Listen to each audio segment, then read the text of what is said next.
Hey everybody, it's John Doe here with Forbidden Unveiled, and today we're going to be talking about Bigfoot. Right. And with me, as always, I have the wonderful Jane Doe. Hey, everyone. So, you ready to talk about Bigfoot? I am ready to talk Bigfoot. Let's get hairy with it. All right, so we're going to start like we always do by talking about kind of how this whole thing got started when this idea of Bigfoot came to be in popular culture. Yeah, that sounds good to me. All right, so I guess we'll start in 1958 with the Humboldt Times. The Humboldt Times. So this is a local paper in Northern California. Oh, so not exactly like breaking news. No, not exactly. But it ended up having a pretty huge impact because they reported on these massive footprints that were found by some loggers, and they kind of jokingly started to link them to the abominable snowman. So like they were just kind of joking around. Well, yeah, the footprints were actually a prank, and they were made by this logger named Ray Wallace. But get this, the name Bigfoot actually came from that Humboldt Times article. Wow, so this whole thing started as a joke. It kind of did, which is what makes the whole thing even more interesting, don't you think? Yeah, it's kind of like this accidental legacy. Right, like this prank that spiraled into this huge cultural obsession. Exactly. So, but Bigfoot wasn't born in 1958, right? Like, didn't these creatures have a reputation even before that? Yeah, so there's actually a lot of interesting stuff about how depictions of Bigfoot have evolved over time. Like, how did people imagine it looking before we had all these modern depictions? Wait, well, early stories, especially from the Pacific Northwest, they described something they called a wild man. A wild man. Yeah, it was almost like this missing link or a feral human. So not exactly the giant hairy creature that we imagine today. Not quite. Then came what they called the gorilla men phase, which was more ape-like and drew on our fascination with primates. And then gradually the modern Bigfoot that we all know emerged, large bipedal and definitely on the hairier side. So basically our imaginations just took this wild man and then kind of over time molded it into something more monstrous, more, Bigfooty. Yeah, exactly. And how did that happen? I think it reflects how our relationship with wilderness has changed. As we've become more urbanized, the wild has become this mysterious, almost mythical realm. So we basically projected all of our fears and fascinations onto this blank canvas. Exactly. That's really interesting. But I guess before the modern Bigfoot craze, there were indigenous cultures that had their own stories about similar creatures. Yeah, like a Sasquatch. Yeah, the Sasquatch. But those stories almost feel different from like the monster movie vibe that we often get with Bigfoot. Yeah, because for a lot of indigenous communities, these creatures aren't really seen as monsters. They're part of their spiritual beliefs and their connection to the land. Oh, that's interesting. Yeah, take the Sales First Nation in British Columbia, for example. They have stories about Saskats, which is this powerful being that lives in the forests. And those aren't seen as just campfire tales. They're really woven into their history and understanding of the natural world. It's like a totally different way of knowing and understanding the world. Exactly, and it's about respect for the creature and its environment, which I think is something that we often miss in like the mainstream Bigfoot frenzy. Yeah, that makes sense. So we've got these ancient legends, and then bam, the modern Bigfoot craze explodes in the late 1950s. Did this newfound fame lead to like more sightings? Oh, absolutely. People were saying Bigfoot everywhere. Really? Yeah, some of the stories are pretty crazy, like the Ape Canyon incident from 1924. What was that? Oh, that's where this group of miners claimed that they were attacked by these giant apes that were chucking rocks at their cabin. Oh my God. Yeah, sounds like a pretty rough night. That does sound pretty scary. Are there any sightings that were, a little less terrifying? Well, there's the William Rowe encounter from 1955. What was that?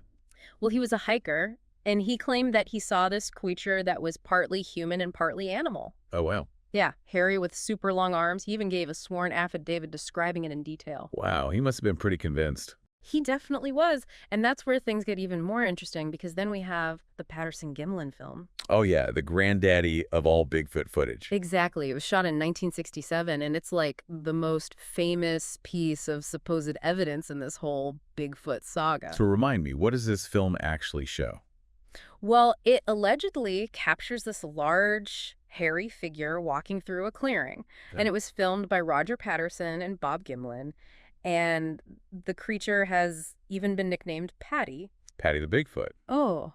I like it, but hasn't that film been debunked like a million times? It definitely has been scrutinized, and a lot of people think that it's a hoax, and they point to things in the footage that look a little bit off. Plus, Patterson was known to be interested in kind of, cashing in on the Bigfoot craze. So, yeah, it's probably good to be a little bit skeptical, but I have heard that some people still think that the film is legit. Yeah, that's right. There are some researchers that argue that the way the creature moves its anatomy, especially the facial features, are consistent with what we know about early hominids.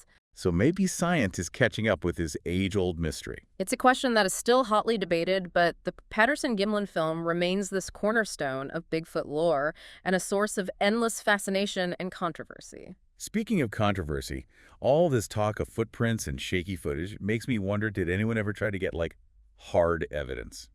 You're not going to believe this, but the FBI got involved. Wait, the FBI? Yeah. Seriously? No, right? Like they were chasing after Bigfoot? Well, not exactly chasing, but in 1976, Peter Byrne, who was a famous Bigfoot researcher, he sent the FBI this sample of hair, supposedly from a Bigfoot, hoping that they could analyze it. So did the FBI raid Bigfoot's lair?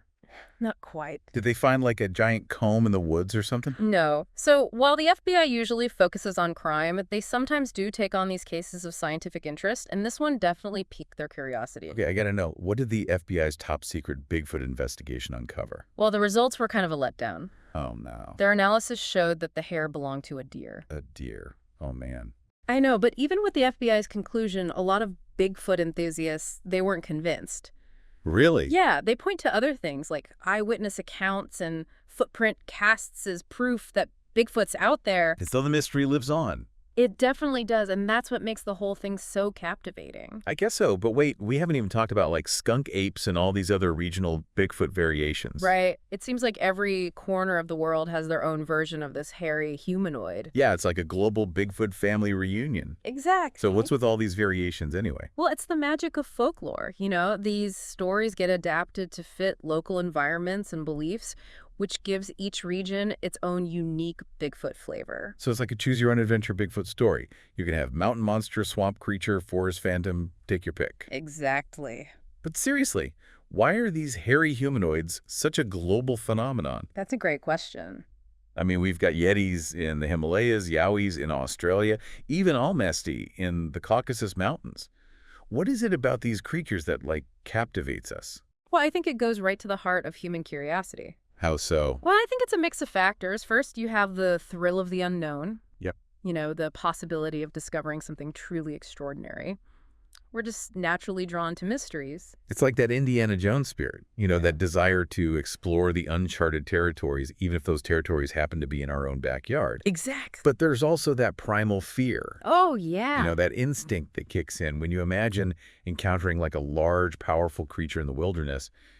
It reminds us that we're not always at the top of the food chain. Right. It's that feeling you get when you're camping and you hear a twig snap in the dark. Yeah, exactly. Yeah. Is it just the wind or is it something else? Right. And then there's also, I think, this romantic idea of this wild, untamed being that lives in harmony with nature. I see what you mean. Bigfoot kind of embodies this connection to a world that we've largely lost this yearning for a simpler, more primal existence. So it's like the noble savage archetype, but with more hair and a talent for avoiding cameras. Yeah, you got it. And I think there's also a cultural element to it as well. Like, what do you mean? Well, these creatures often become symbols of regional identity. They embody the spirit of a place. Oh, I see what you mean. So like how the skunk ape is practically like a mascot for southern swamps. Exactly. It's a way to connect with local folklore and to celebrate what makes a region unique. So we've got this global tapestry of Bigfoot stories that each reflect local cultures and anxieties, but they're all kind of united by this fascination with a creature that may not even exist. Yeah, it's a pretty powerful concept when you think about it. It really is. It speaks to the power of myth and storytelling, whether or not Bigfoot is real. The stories that we tell about these creatures, they really tell us a lot about ourselves. Yeah, our hopes, our fears, and our relationship with the natural world. You've got a point. All these stories, the sightings, the blurry photos, they make you wonder if there could be some scientific explanation for how Bigfoot has managed to stay hidden for so long. That's a great question, and it takes us right to the heart of the scientific debate surrounding Bigfoot, because despite decades of searching, we're still missing that definitive proof. What do you mean? You know, we don't have a Bigfoot body, no skeleton, not even like a clear DNA sample that screams unknown primate. So it's like trying to solve a puzzle where half the pieces are missing. What about the people who do believe in Bigfoot?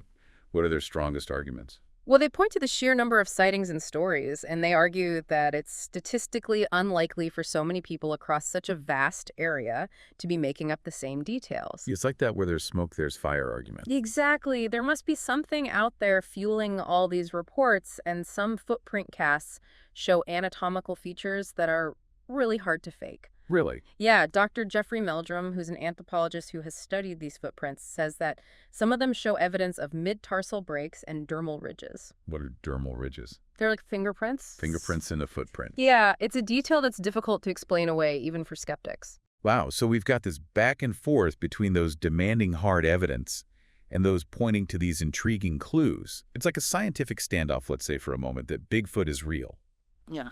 What are some of the scientific explanations for how such a large creature could exist without being found? It's a fascinating thought experiment, isn't it? Well, one theory is that Bigfoot is what they call a relict hominoid.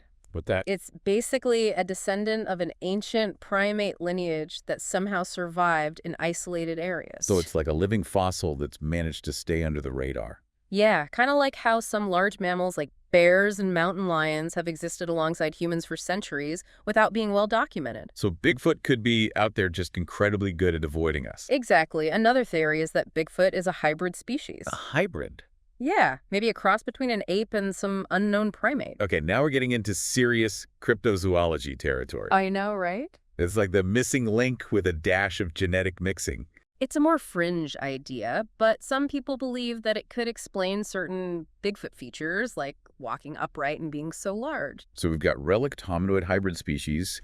Any other contenders in this scientific showdown? Well, some researchers have even suggested that Bigfoot could be a type of undiscovered ape, perhaps a giant gibbon or orangutan that somehow migrated to North America. A giant ape migrating across continents. Isn't that stretching it a bit? Well, it is a long shot, but hey, stranger things have happened in evolution.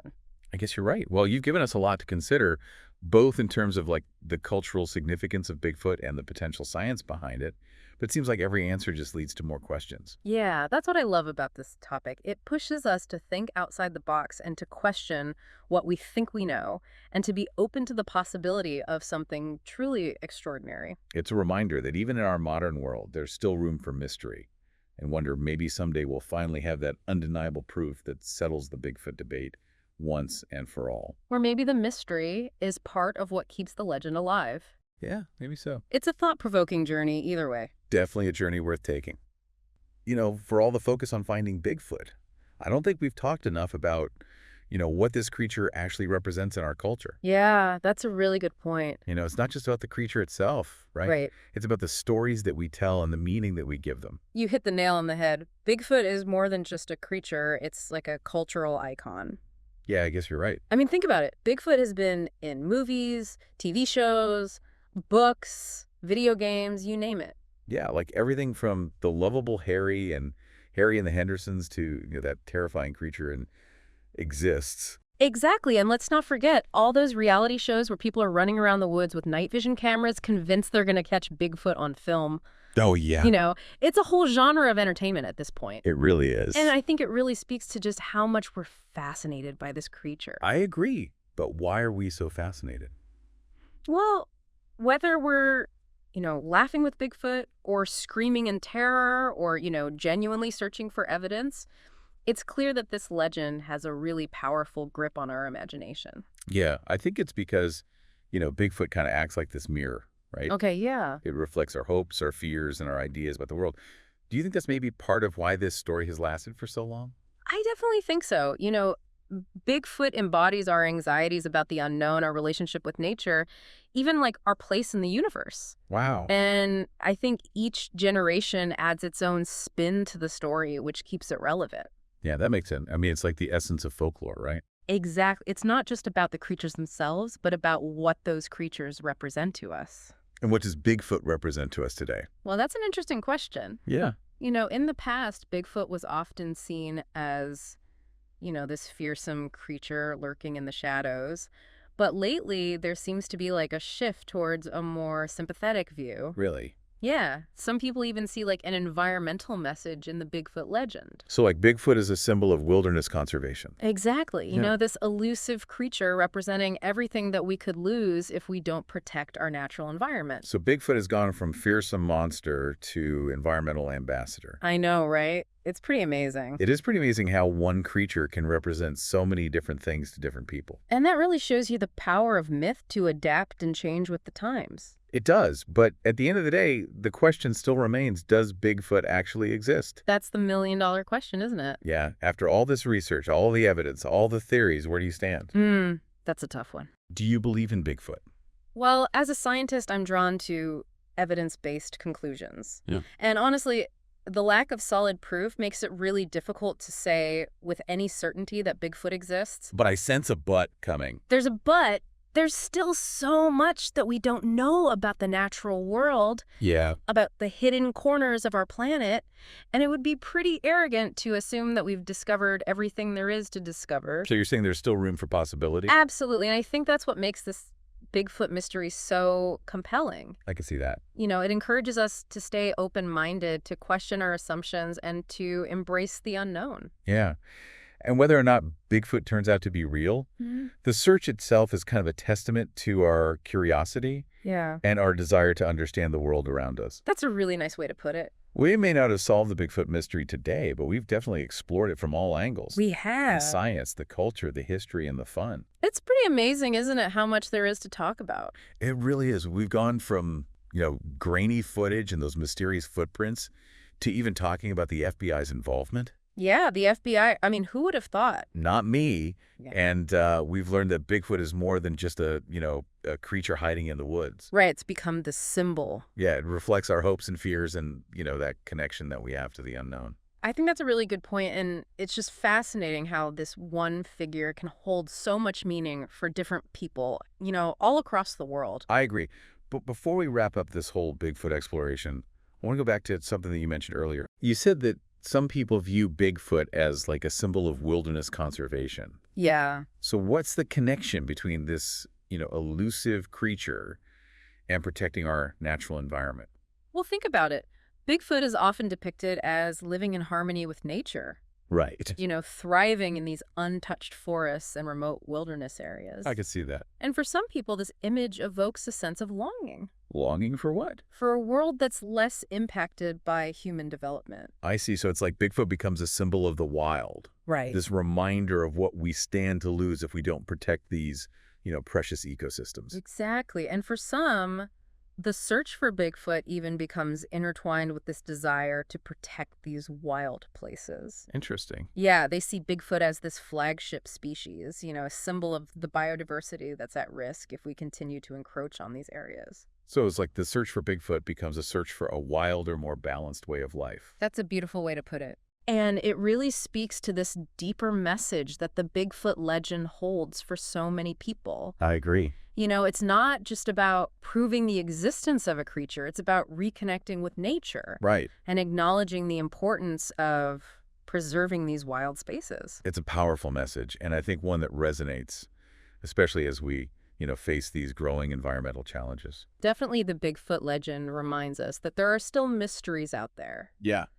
Still wild places to explore and to protect. And maybe in our search for Bigfoot, we rediscover something even more important. What's that? Our own connection to the natural world. Well said. I think you've given us a lot to think about. It's been my pleasure. This Bigfoot legend, it's just this fascinating tapestry Is. of folklore and science and environmental consciousness. And it's a story that continues to captivate and inspire, reminding us that there's still so much to discover and protect in the world around us. Couldn't have said it better myself. And on that note, folks, we've reached the end of our Bigfoot expedition. But we want to thank you for joining us on Forbidden Unveiled. We really appreciate you listening. And we hope you enjoyed exploring the mysteries and the deeper meaning behind this enduring legend. It's been a lot of fun. It has. And if you're as fascinated by the unexplained as we are, don't forget to subscribe and follow us for more deep dives into the stories that make you question and wonder and perhaps even believe. Until next time, keep exploring, keep questioning, and who knows, maybe you'll have your own Bigfoot encounter out there in the wild. Thanks for listening.